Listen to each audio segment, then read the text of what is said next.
हे खूप इंटरेस्टिंग आहे. कारण आत्ताचे एम-बी-बी-एस करणारे जर विद्यार्थी आपण बघितले, तर एम-बी-बी-एस करत असतानाच तुझं ऑलरेडी लग्न झालेलं आहे.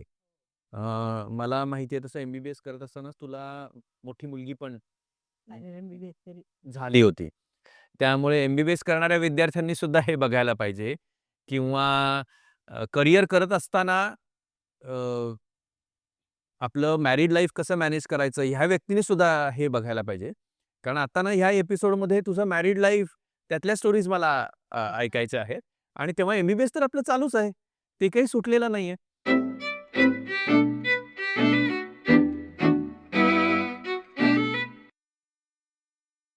मग लग्नामुळे काही फरक पडला का पण? खूप, खूप फरक पडला ना. आयुष्य सगळंच पालटलं. मी हॉस्टेलवरून यांच्या क्वार्टरवर राहायला आले. म्हणजे हे तेव्हा रेसिडेंट क्वार्टरचे वॉर्डन होते.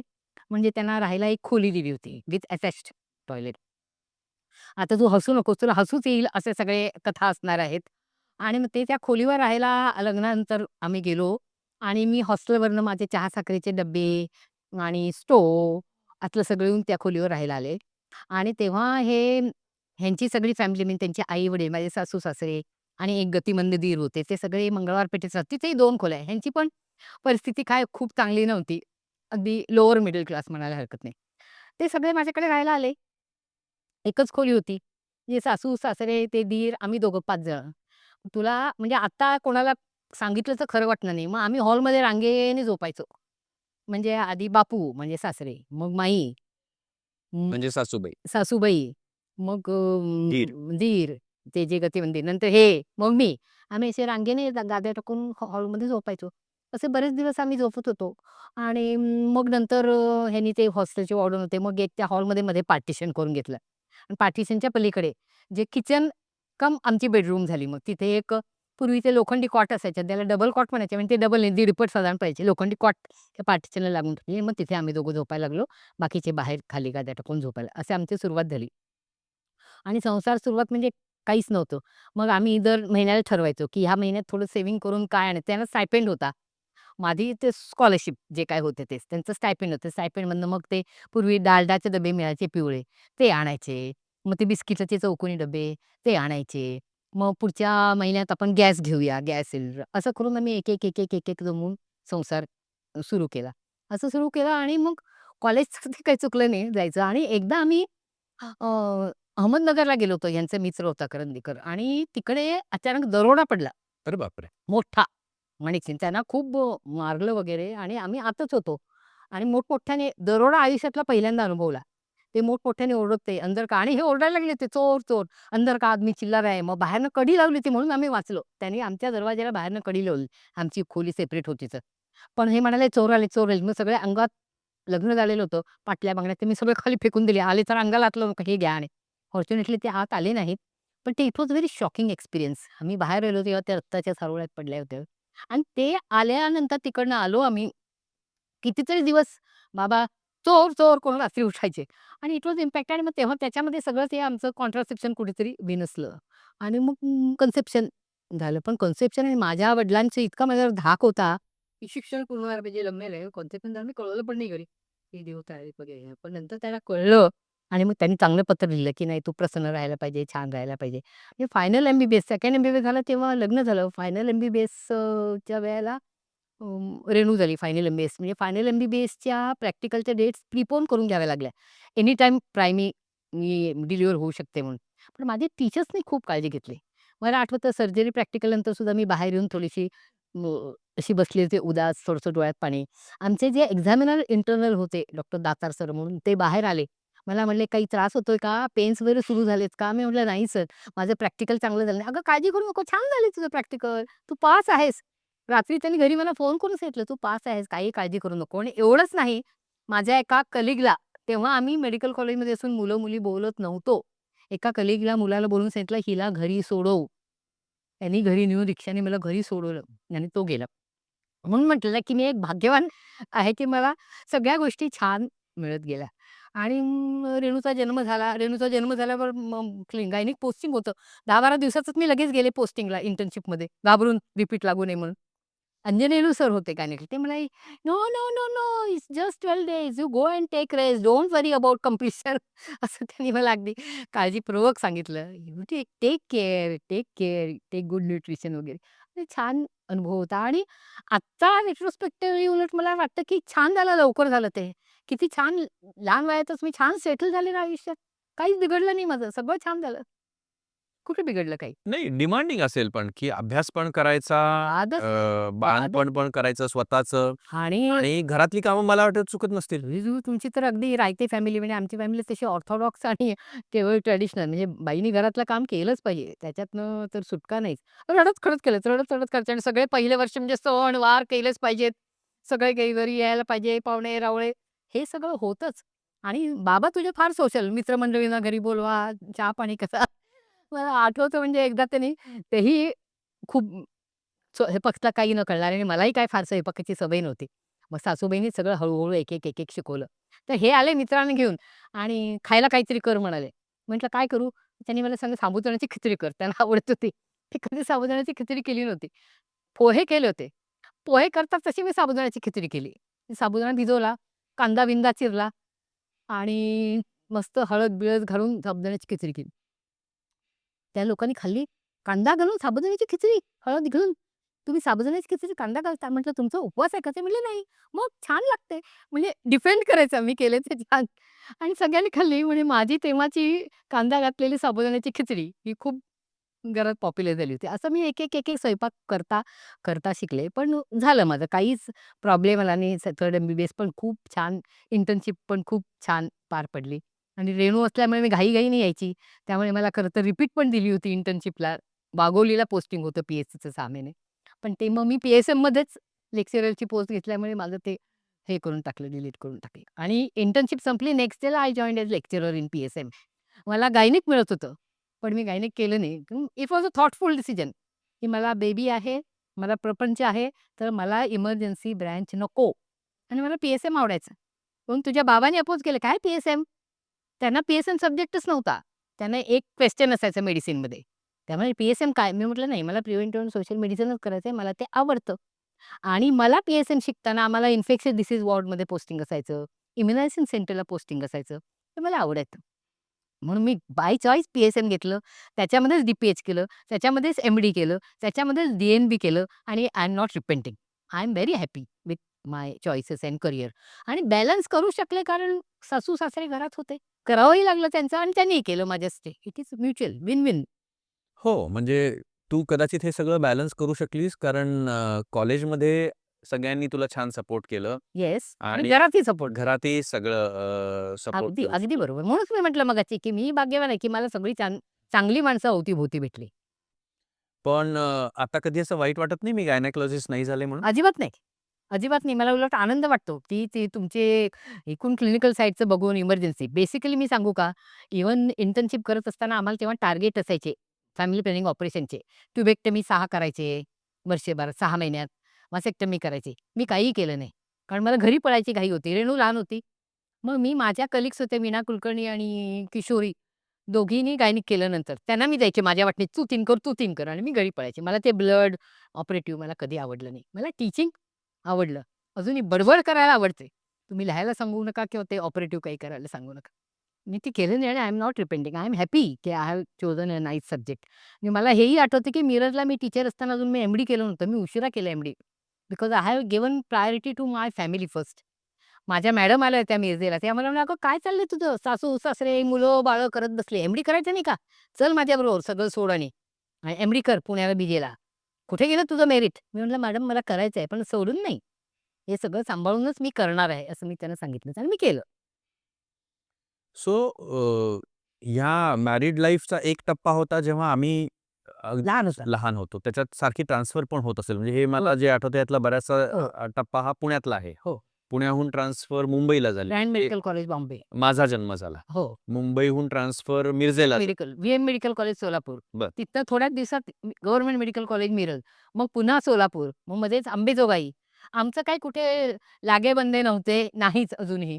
आणि आमचं कुठे स्वतःचं घरही नव्हतं. जिथे ट्रान्सफर होईल तिथे आम्ही जायचो. अर्थात दोघांना मिळून ट्रान्सफर व्हायचे. त्यामुळे आम्ही जिथे ट्रान्सफर होईल तिथे आनंदाने गेलो. गव्हर्नमेंट क्वार्टर्स मिळायचे. आम्ही राहिलो. आणि अवतीभोवती अतिशय छान माणसं मिळाली. सगळ्यांनी खूप छान सहकार्य केलं. मग तुला तुझ्या या मॅरिड लाईफमधले असे प्रकर्षाने आठवणारे काही प्रसंग सांगू शकशील, ज्यातनं सगळ्यांनाच काहीतरी शिकायला मिळेल? प्रकर्षाने आठवलेले प्रसंग म्हणजे कुठल्या दृष्टीने? म्हणजे कुठल्याही बाबतीत काय मला घरी सासू-सासऱ्यांचा सपोर्ट असायचा. म्हणजे अ, मॅरिड लाईफमध्येच मी म्हणजे मिरजला असताना मी आळंदी, पंढरपूर चालत वारी केली. मुलं माझी घरात असायची. सासूबाईंनी सांभाळल्याशिवाय मी कसं केलं असतं? म्हणजे बाबाही तुझे म्हणायचे, "मला असं भीतीच वाटली, की तू आता वारीला गेलीस की काय? आध्यात्मिक रस्त्यावर जातेस का काय? घरी येतीस की नाही परत?" पण मला तो खूप माझा आनंदाचा अनुभव होता. भाऊ थावरे म्हणजे माझ्या नणंदेचे मिस्टर सख्खे, आत्याचे तुझ्या. तर त्यांच्याकडे मी एका सुट्टीत गेले होते मिरजेहून. तेव्हा ते वारीला निघायची तयारी करत होते. ते म्हणाले, "चला मामी." त्यांच्या मुलांची मी मामी वारीला. म्हटलं, "नाही बाबा, ते सगळं घाण असतं आणि कुठे वारीत जायचं? कुठे अंघोळीची सोय नाही, संडास बाथरूमची सोय नाही." ते म्हणाले, "काय आणि चालायला जमेल का तू मला?" म्हटलं, "मला जमणार नाही एवढं 15-20 किलोमीटर रोज चालायचं." "अहो जमलं नाही तर गाड्या असतात बरोबर, परत यायचं. आवडेल तुम्हाला, चला." मग मी म्हटलं, "मी सुट्टी पण घेतली नाही. व्हॅकेशनमध्ये गेले होते सोलापूरला मिरजेहून." मग ते म्हणाले, "चला." मग मी गेले आणि मला ते खूप आवडलं. छान नाचायचं, विसरायचं, बेभान होऊन जायचं. मी डॉक्टर आहे हेच मी विसरले गेले. बेसिकली गाण्याची आवड. त्यामुळे ते अभंग म्हणायचे, नाचायचं, विसरून सगळं. हे मला फार आवडलं. मग मी पुणे म्हणजे आळंदी, पुणे झाल्यानंतर टप्पे असतात वारीचे. एक दिवस सुट्टी होती तेव्हा मी परत मिरजेला येऊन अर्ज दिला, की मला सुट्टी पाहिजे व्हॅकेशनला जोडून. माझे काय टीचिंग अरेंजमेंट ती सगळी केली. मी परत गेले आणि पूर्ण वारी केली. अतिशय आनंदाचा अनुभव होता. आणि तुला आश्चर्य वाटेल, ती माझी रजा आमचे डीन होते, परत नाव सांगत नाही. ह्यांनी 6 आठवडे आधी ॲप्लिकेशन करायचं असतं.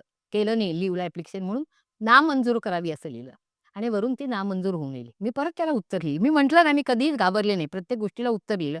मी उत्तर लिहिलं, की माझं ऐन वेळेला ठरलं वारीचं, मला ते आवडलं आणि मंजूर होऊन आली वरून नंतर सुट्टी. मंजूर झाली सुट्टी. छान अनुभव हे सगळं. हा सगळं प्रपंच करत असताना म्हणजे करिअर आणि घर करत असतानाच केलं. केवळ माझे सासू-सासरे घरात होते आणि तुझे बाबा हे सगळ्यांचा सपोर्ट होता सगळ्या गोष्टीला. कुठल्याच गोष्टीला त्यांनी नाही म्हटलं नाही. मी लग्न झाल्यानंतरच खरं तर गाणं शिकणे, संगीत नाटकात काम करणे, ह्या सगळ्या गोष्टी मी लग्नानंतरच केलेल्या आहेत. तुला मगाशीच म्हटल्याप्रमाणे लहानपणी जरी शिक्षक म्हणत होते, की "ह्यांना गाणं शिकवा." तरी बाबांनी सांगितलं होतं, "नाही, यांना शिक्षण देणार, त्यांच्या पायावर उभं करणार. अजून काय शिकायचंय ते त्यांचं ते पुढे शिकतील." तुझ्या बाबांना गाण्याची फार आवड होती. त्यांनी पुढे सांगितलं, "गाणं शिक, पूर्ण कर." संगीत विशारद नंतरच पूर्ण केलं. संगीत नाटकात कामं, राज्य शासनाचं रौप्य पदक सगळं लग्नानंतर केलं. आणि मला स्वतःला असं वाटतं नीरज, की इच्छा असली की माणूस करू शकतो. फक्त कष्टाची तयारी पाहिजे. माझं चतुसूत्री मी खूप वेळा सांगितलंय, हे तुलाही माहिती असेल. इच्छा, आत्मविश्वास, प्रयत्न आणि प्रयत्नात सातत्य. आज केलं, उद्या सोडून दिलं, जाऊ दे मला जमत नाही, असं नाही. हे सगळं साधून माणूस करू शकतो. प्रत्येकामध्ये क्षमता असते. आपण ती क्षमताच कधी टॅप करत नाही, असं मला वाटतं. कोणीही करू शकतं. मी असं नाही, कुणीही करू शकतं. पण सगळ्यांचं सहकार्य घ्यायला पाहिजे. त्याच्यासाठी सगळ्यांच्या सहकार्यासाठी आपणही आधी थोडं सोचलं पाहिजे. मी हे करणार नाही, मी ते करणार नाही. दुसऱ्यांनी आपल्यासाठी काय करायला पाहिजे ह्याचा विचार करायचा आणि आपण इतरांसाठी काय करायचं हे ठरवलं पाहिजे. I always it is give and take. First you have to give. तुम्ही करायचं, आपोआप तुम्हाला मदत करतात. सगळेजण मदत करतात. मला तर आयुष्यात खूप जणांनी मदत केली आहे. खूप. हा झाला अ, अ, करियर आणि जॉब रिलेटेड. तेव्हाच पेरेंटिंग पण चालू होतं. काम करतो, पॅरेंटिंग पण चालू आहे. आमचं शिक्षण चालू होतं. हो, आमच्या शाळा हो, चालू हो. होत्या. तू मगाशी दूध, तूप, शिरामाचा रामा. रेफरन्स दिलास. ते काय जरा सांग? मी खरं सांगू का? घरात आपल्या इतकी माणसं, सासू-सासरे, दीर, येणारे-जाणारे सासू-सासरे असल्यामुळे, त्यामुळे तुमचं लहानपण हे मला खरं नीटसं आठवतच नाही. आणि मिरज मेडिकल असताना विद्यार्थी खूप येणारे-जाणारे घरी होते. त्यामुळे तुम्ही विद्यार्थ्यांच्या अंगावरच वाढलात. म्हणजे आता कुठल्याही विद्यार्थ्याचं स्पेसिफिक नाव घ्यावं असं नाही. तू मगाशी सुरुवातीलाच दाखवलं, की खूप पत्र आहेत सगळ्या विद्यार्थ्याची. आताही मला आमचं विद्यार्थ्यांचं गेट टुगेदर होतं. मला बोलवतात, मी जाते. तेव्हा विद्यार्थी म्हणतात, की "मॅडम कसं हो तुम्ही त्यावेळेला करत होता? आम्हाला काही कळतच नव्हतं बघा. कसं तुम्ही 77ला मिरजेला होता म्हणजे हार्डली 5-6 वर्ष तुमच्या लग्नाला झाली होती. पण आम्ही कायम तुमच्या घरी असायचो. घरची आठवण आली म्हणून तुमच्याकडे येऊन झोपायचो. तुम्ही सगळे आले की चहा करायचा, कधी फरसाण खायला द्यायचा. तुम्ही कसं केलं?" मी म्हटलं, "मला कसं केलं खरंच काही आठवत नाही." I also enjoyed. मला खूप तो आनंदाचा भाग आहे. आणि आता ठिकठिकाणी शाळामध्ये पालक सभेमध्ये मला व्याख्यान द्यायला बोलवतात. तेव्हा मी हे सूत्र सांगते.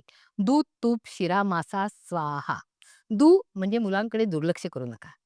त्यांच्याशी खूप बोला. मी असं बघितलं, की शाळेमधनं मूल हसत-हसत उड्या मारत बाहेर येते डबा घेऊन. आया न्यायला आलेल्या असतात. स्वतः अनुभवलेलं सांगतेय. एक "डबा खाल्लास का?" आईचा प्रश्न. "हां, हो." तो बोलायला ऐकूनच घ्यायला आईची तयारी नसते. "बघू, खाल्लं नाहीस ना? मी सकाळी उठून तुझ्यासाठी डब्बा केला आणि तू खाल्ला नाहीस?" अरे पण त्यांनी का खाल्ला नाही? ते बोलायला बघतंय, पण तुम्ही ऐकायचीच तयारी नाही. मुलांकडे दुर्लक्ष करू नका. ते सांगते, की "आज ना ह्याचा बर्थडे होता, त्याने खाऊ वाटला म्हणून मी डबा खाल्ला नाही." दुर्लक्ष करू नका. मुलांच्याशी खूप बोला, ऐका. दूध, तूप, दूध म्हणजे धमक्या देऊ नका. असं केलं तर तसं करीन, तसं केलं तर बाबांना सांगीन, असं केलं तर टमकं करीन. माझे एक चांगले काउन्सिलिंग करता येणाऱ्या मुलीची गोष्ट मी तुला सांगते. ती अशीच धमक्या द्यायची मुलाला. असं केलं तर जाईन मी घर सोडून. एकदा ते मुलगा म्हणाला, "जा सोडून." मग काय राहिलं मग आईचं? "तू सारखं म्हणते जाते, जाते. जा बरं एकदा." असं म्हणाले ते. त्यामुळे धमक्या देऊ नका. तू तुलना करू नका. तो बघ, हा बघ किंवा घरातलीच 2 भावंडं वेगळी असतात. आता तू आणि रेणू दोघं वेगळे आहात. तुला दूध खूप आवडतं, रेणूला अजिबात आवडत नाही. मग एकाला गरम-गरम आवडतं, एकाला गार खायला आवडतं.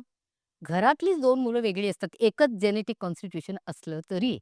तसेच प्रत्येक मूल, प्रत्येक फूल वेगळंच असं असतं. म्हणजे गुलाबाचा रंग वेगळा, गुलाबाचा वास वेगळा, जाई-जुई वेगळी, बोगनवेल वेगळी. सगळ्याच फुलांना रंग पाहिजे, सगळ्याच फुलांना सुगंध पाहिजे म्हणजे कसं असेल? तेव्हा तुलना करू नका. स्वतःच्या घरातल्या मुलांशी नाही, शेजाऱ्याच्याशी, दुसऱ्या मुलांशी नाही. दू, ध, तू, परस्पर ठरवू नका. मगाशी मी उदाहरण दिलंच. मुलांना काय कळतं? लहान मुलाला सुद्धा कळतं. बोला, "आम्ही ना आज त्या काकाकडे जाणार आहोत. तू येणार आहेस का बाळा? का तू खेळशील इथे शेजारी?" विचारायचं. ते मूल फार मुलं हुशार असतात. त्यांना कळतं. त्यांच्या आवडत्या काका-काकूकडे ते यायला पटकन तयार होतात. नाहीतर सरळ म्हणतात, "मी नाही येणार तिथे. मला नाही आवडत." मग आपण एक धपाटा घालतो. "नाही आवडत काय?" असं म्हणायचं नसतं. ते सांगतंय नाही आवडत. मग तू काय करणार तेव्हा? तुला एकट्याला सोडून जायला आम्हाला आवडत नाही. मग मी खेळेन शेजारच्याशी. काहीतरी मुलांशी बोला. परस्पर ठरवू नका. मुलांशी बोलून ठरवा. दूध, तूप, शिरामा. शिक्षा, रागवणे, मारणे नाही. अजिबात नाही. जेव्हा मला फोन येतात, की "तू सांगितलंस पण मारावसं वाटतंय." तेव्हा मी म्हणते, "then you have failed as parent." तुम्हाला पालक म्हणून यशस्वी असेल तर मारायचं नाही. तुम्ही त्यांच्या रडण्याला घाबरू नका. तुला आठवत असेल तर मला माहिती नाही, पण मी अपूर्व अध्यायाच्या मी एक रुदनगृह केलं होतं. रडण्याला घाबरू नका. ते रडायला लागले मोठ्याने, की मी म्हणायची, "तुला रडायचंय का? मी तुला समजावून सांगितलंय. तरी तुला रडायचंय का? मग तिथे जाऊन बस. तुझं रडून झालं ना, की मग मला येऊन सांग. मग मी तुला पुढचं बोलते." तो जायचा तिकडे बसायचा. थोड्या वेळाने यायचं, "झालं माझं रडून." मग आता मी सांगते, "तुला मगाशी सांगितलेलं कळलं नाही का? पटलं नाही का? मी काय सांगत होते?" मुलांशी बोला, मुलांना खूप कळतं आणि समजतं. दूध, तूप, शिरा, मी पालक सभेमध्ये सांगितल्यानंतर कितीतरी पालक माझ्याकडे येऊन रडलेत. "मॅडम तुम्ही सांगितलं बरं झालं." आमचा हात लगेच उठतो. यावेळेला मी उदाहरण देते. समजा असं जाता-जाता पाय लागला आणि पावडर सांडली मुलाच्या हातून किंवा बरणी पडली, फुटली. काय करता? पटकन धपाटा मुलाला मारता. आयांना मी सांगते आणि समजा तीच पावडर सांडली किंवा ती बरणी फुटली नवऱ्याच्या धक्का लागून, तर तुम्ही काय करता? क्षणभर गप्प बसतात आई आणि म्हणतात, "नाही, पटपट भरून टाकतो." मग ते मूल बघत असतं. ते असं शिकतं, की आपण ज्यांना मारू शकतो त्याला मारायचं आणि ज्याला मारू शकत नाही त्याचं सहन करायचं. असं नका करू. मुलांशी पण बोला. दुसरं अतिशय छान उदाहरण म्हणजे एकदा असंच नवीन आणलेला कपबशीचा सेट असतो. तर ती पाहुणे आले, की "मी घेऊन जाते, मी घेऊन जाते." म्हणून मुलगी म्हणते. तर आई म्हणते, "नको, नको. नवीन कपबशीचा सेट आहे. फुटेल." आणि असं होतच बघतो. फुटेल, फुटेल म्हटलं की ते फुटतंच. नेमकं तिच्या हातातून पडलं आणि फुटलं. मी म्हटलं होतं ना तुला, नेऊ नको फुटेल म्हणून घातला धपाटा. ती मुसली झाली. झाला तो प्रसंग संपला. थोड्या दिवसांनी परत असंच झालं. ते आईच्या हातून पडलं आणि फुटलं. तेव्हा आईला खूप वाईट वाटलं. आई समंजस होती. अशा बालक-पालक सभेत अटेंड केलेलं होतं, ऐकलं होतं. ती त्या मुलीला म्हणाली, "माझं मागच्या वेळेला चुकलं. मी तुला खूप रागावले, मारले. आज माझ्या हातून फुटलं." किंवा मुलगी म्हणाली, "असू दे आई, असं होतं कधी-कधी." मुली समंजसपणा दाखवला. हां, समंजसपणा दाखवला पाहिजे. दूध, तूप, शिरा, शिकवायचं शिक्षा करायची नाही, रागवायचे नाही, मारायचं नाही. शिक्षा करून, रागवून, मारून, धमक्या देऊन मुलं सुधारतात हे पूर्णपणे भ्रम आहे. हे चुकीचं आहे. प्रेमानेच मुलांना आपण शिकवतात. शिरा, सा स्वावलंबन. माझ्या काही मैत्रिणी भेटल्या, 8वी 9वीतल्या मुलांना हातात ब्रश देतात पेस्ट लावून. 8वी 9वीतल्या?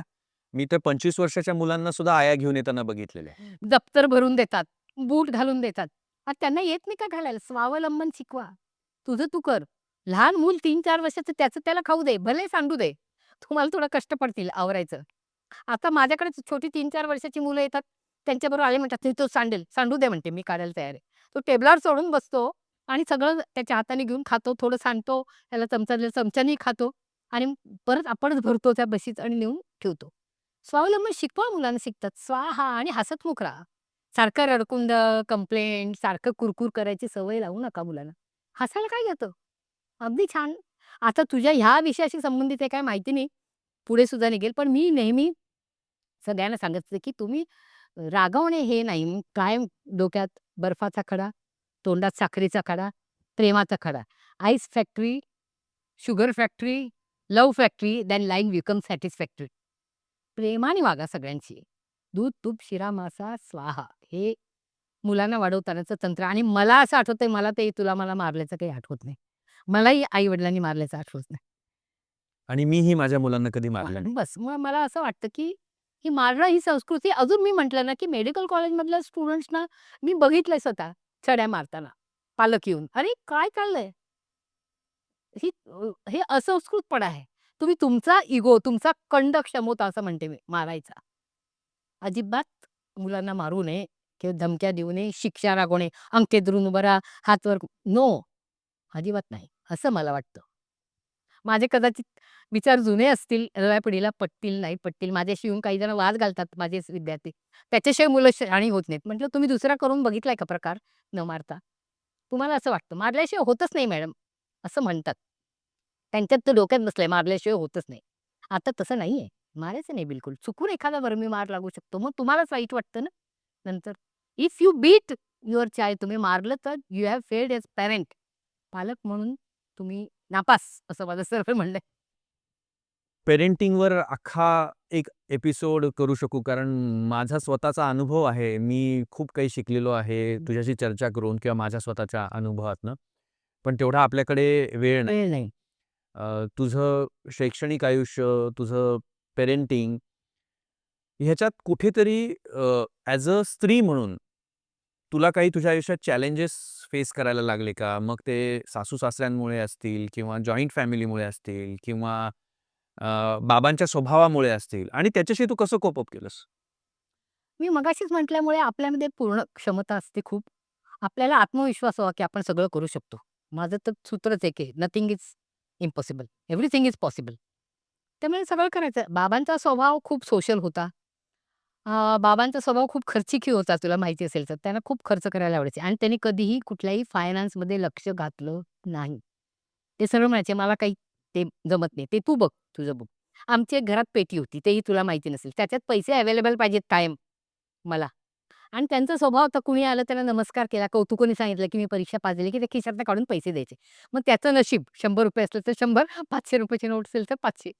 आणि कधी नसलं तर म्हणजे, "अगं, आज माझ्या खिशात पैसेच नव्हते. माझ्याकडे थोडे पैसे ठेव." त्यांचा असा खर्चिका.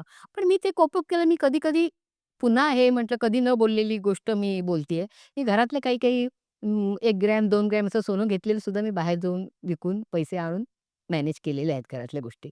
आणि सासू-सासरे म्हणजे आपले संस्कारच, आमच्याकडे पद्धतच अशी होती, की कोणी आलं गेलं की त्यांचं काहीतरी करायचं. आणि आम्ही दोघंही डॉक्टर असल्यामुळे अपेक्षा सगळ्यांची होती, की सगळं करायला पाहिजे. सगळं करून, स्वयंपाक करून जायचं कॉलेजमध्ये. मग परत आल्यानंतर परत करायचं. दुपारी कोणी आलं तर घरी जेवण करूनच जाणार. तशी पूर्वी संस्कृतीच होती. कोणी आलं की जेवून जायचं जेवायच्या वेळेला.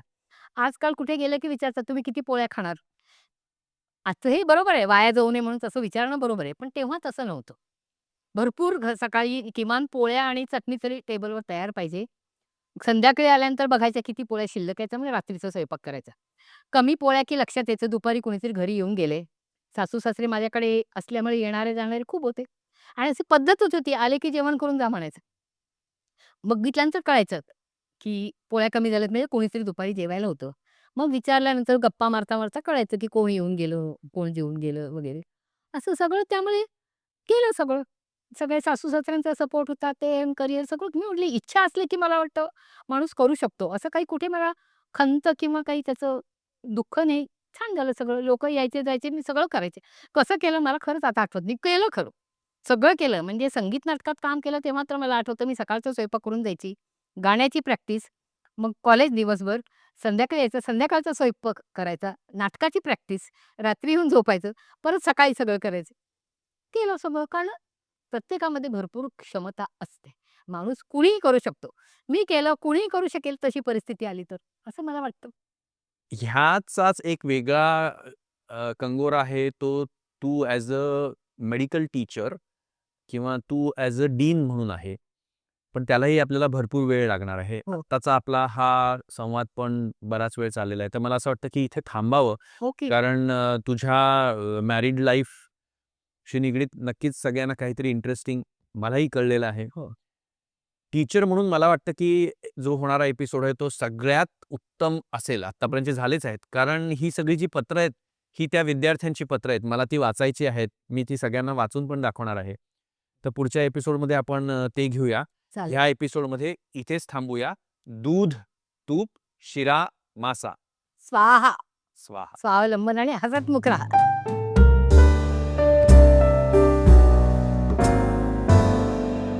आजचा व्हिडिओ पाहिल्याबद्दल खूप खूप धन्यवाद. तुमच्याकडे काही प्रश्न असतील तर कमेंटमध्ये नक्की विचारा.